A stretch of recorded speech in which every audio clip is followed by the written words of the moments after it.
কিরামা কাতিবিনা ইয়ালামুনা মা তাফআলুন। ও আমার বান্দারা, তোমরা কোথায় কি করছো সবকিছু সম্মানিত ফেরেশতা কাদের উপর থেকে নোট করছে, লিপিবদ্ধ করছে। আমি আপনি কোথায় কি করছি, কোন মানুষের বিপদের জন্য ষড়যন্ত্র করছি, কোন মানুষকে হত্যা করে আমার চেয়ারটাকে সুনিশ্চিত করার জন্য, ক্ষমতাকে পাকাপোক্ত করার জন্য কাকে হত্যার পরিকল্পনা করছি, কাকে মিথ্যা মামলার বেড়াজালের মধ্যে ঢুকিয়ে দিচ্ছি, সবকিছু একজন দেখছেন উপর থেকে, তিনি কে? আল্লাহ দেখছেন। আবার ফেরেশতারা লিপিবদ্ধ করছি। আবার এই পৃথিবীতে আমি আপনি যে কাজগুলো করছি সমস্ত কাজগুলো ভিডিও হয়ে যায়। প্রায় জায়গাতে আমি এই কথাটা বলে থাকি, কারণ যুবকেরা যখন কোরআন থেকে বিজ্ঞান বুঝতে পারে, ওই যুবকদের ইসলামের প্রতি আকৃষ্টতা বেড়ে যায়। কি কথা বলেন? ইসলামের প্রতি আকর্ষণ বেড়ে যায়, কারণ বর্তমান সময়টা হলো প্রযুক্তির যুগ। কি কথা বলেন?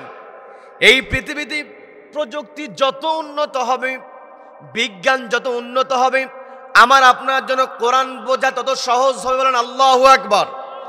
সম্মানিত ভাইয়েরা, আমি আপনি কোথায় কি করছি সবকিছু ভিডিও আকারে ধারণ করা হয়, মেমোরি কার্ডে জমা হয়। আমার আপনার মেমোরিটা আল্লাহ রাব্বুল আলামিন আমার আপনার কাদের উপরে সেট করে দিয়েছেন। পবিত্র কোরআনের 17 নম্বর সূরা। সবাইকে বলতে হবে কত নম্বর সূরা? 17 নম্বর সূরা।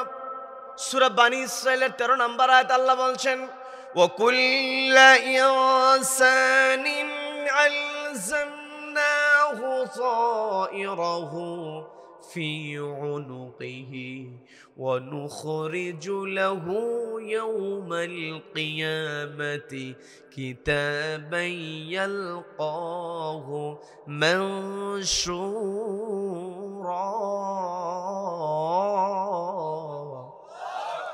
আল্লাহ বলেন ওয়াকুল্লা ইনসানিন, প্রত্যেকটা মানুষের ক্ষেত্রে আলজামনাহু, আমি সেট করে দিয়েছি তায়রাহু, তার আমলনামা, ফি উনুকিহি, তার কাঁধের উপরে, ওয়া নুখরিজু লাহু, আর আমি তার জন্য এই আমলনামাটা খারিজ করব, বের করব, ইয়াউমাল কিয়ামা, কিয়ামতের কঠিন ময়দানে আমার আপনার কাঁধের উপরে আল্লাহ যে আমলনামা সেট করেছেন, আল্লাহ বললেন আলজামনাহু তায়রাহু।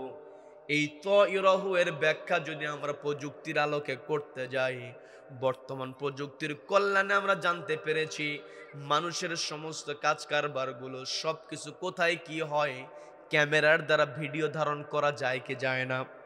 একটা দোকানে সিসি ক্যামেরা ফিট করা থাকে, মাসের পর মাস ছোট্ট একটা মাইক্রোচিপের মধ্যে, ছোট্ট একটা মেমোরির মধ্যে এক মাস ওই দোকানে কি হয়েছে, দোকানের সামনে কি কি ঘটেছে সবকিছুর রেকর্ড হয় কি হয় না। বর্তমান প্রযুক্তির যুগে আমি আপনি তায়রাহুর ব্যাখ্যা যদি করতে চাই, এই তায়রাহুর একটা অর্থ হতে পারে সেটা মেমোরি কার্ড। বলেন আল্লাহু আকবার। আল্লাহ বললেন ওয়া নুখরিজু লাহু, আমি তোমার কাঁধের উপরে যে মেমোরি কার্ডটা সেট করে দিয়েছি, মানুষের কাঁধের উপরে যে মেমোরি কার্ড সেট করেছি, এই মেমোরি কার্ডটা আমি কিয়ামতের ময়দানে তুলে ধরবো। এরপরে আল্লাহ আমাকে আপনাকে বলবেন ইকরা কিতাবাকা, তুমি তোমার কিতাবটা পাঠ করো। কাফা বিনাফসিকাল ইয়াওমা আলাইকা হাসিবা, আজকে তোমার আমলনামা ফেরেশতারা লিপিবদ্ধ করেছি, আমি মেমোরির মধ্যে ধারণ করে রেখে দিয়েছি। এই যে ফেরেশতারা আমলনামা লিখে রেখেছে, এই আমলনামা পাঠ করো, আর ওই ভিডিওর সঙ্গে মিলায় দেখো তুমি যা করেছো, তোমার এই আমলনামার জন্য, তোমার কৃতকর্মের জন্য আর কাউকে লাগবে না, তুমি হলা এনাফ। কাফা বিনাফসিকাল ইয়াওমা আলাইকা হাসিবা, তোমার হিসাব করার জন্য তুমি যথেষ্ট। তুমি তোমার ক্ষমতা টিকিয়ে রাখার জন্য কোন আলেমের বিরুদ্ধে ষড়যন্ত্র করেছো সবকিছু ওই দিন আল্লাহ তুলে ধরবেন। কথা বলেন ঠিক কিনা? ক্ষমতা টিকিয়ে রাখার জন্য ফেরাউন লক্ষ লক্ষ শিশু সন্তানকে হত্যা করেছে। আজও পৃথিবীর বুকে আমরা দেখেছি লেডি ফেরাউন নিজের চেয়ারটাকে টিকিয়ে রাখার জন্য সব জায়গাতে নিজের লোকদেরকে সেট করে ক্ষমতা টিকিয়ে রাখার জন্য হাজার হাজার মানুষকে হত্যা করেছে। কথা বলেন ঠিক কিনা? ফেরাউন যেমন লক্ষ লক্ষ শিশু সন্তানকে হত্যা করে তার চেয়ারটাকে রক্ষা করতে পারে নাই, বর্তমান সময়ের লেডি ফেরাউন তার ওই প্রশাসনে নিয়োজিত রাখা নিজের পছন্দের লোকদেরকে সেট করে পছন্দের লোকদেরকে গুলির অর্ডার দেওয়ার পরেও সে তার নিজের চেয়ারটাকে টিকিয়ে রাখতে পারে নাই, পালাতে বাধ্য হয়েছে। কথা বলেন ঠিক কিনা? এই জন্য আমাকে আপনাকে তৃতীয় নাম্বার আল্লাহ যে বৈশিষ্ট্যের কথা বললেন, মুমিন বান্দারা ওয়ালা রাব্বিহিম ইয়াতাওয়াক্কালুন, মুমিন বান্দারা সব সময় তাওয়াক্কুল করবে কার উপরে? সবাইকে বলতো তাওয়াক্কুল করবে কার উপরে? আল্লাহর উপরে। যারা তাওয়াক্কুল করে দুনিয়ার কোন জালিমকে তারা কখনো পরোয়া করে না।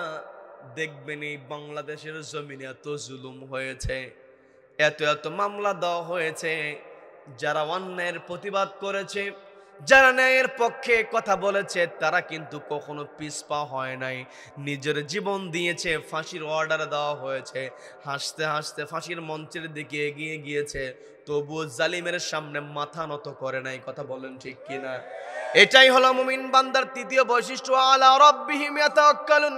মুমিন বান্দারা আল্লাহর উপর তাওয়াক্কুল করবে, কারণ মুমিন বান্দারা জানে ইতিপূর্বে এই পৃথিবীতে যারা জুলুম করেছে, যারা জালিম ছিল, শেষ পর্যন্ত তারা সম্মান নিয়ে দুনিয়া থেকে বিদায় হতে পারে নাই। কথা বলেন ঠিক কিনা?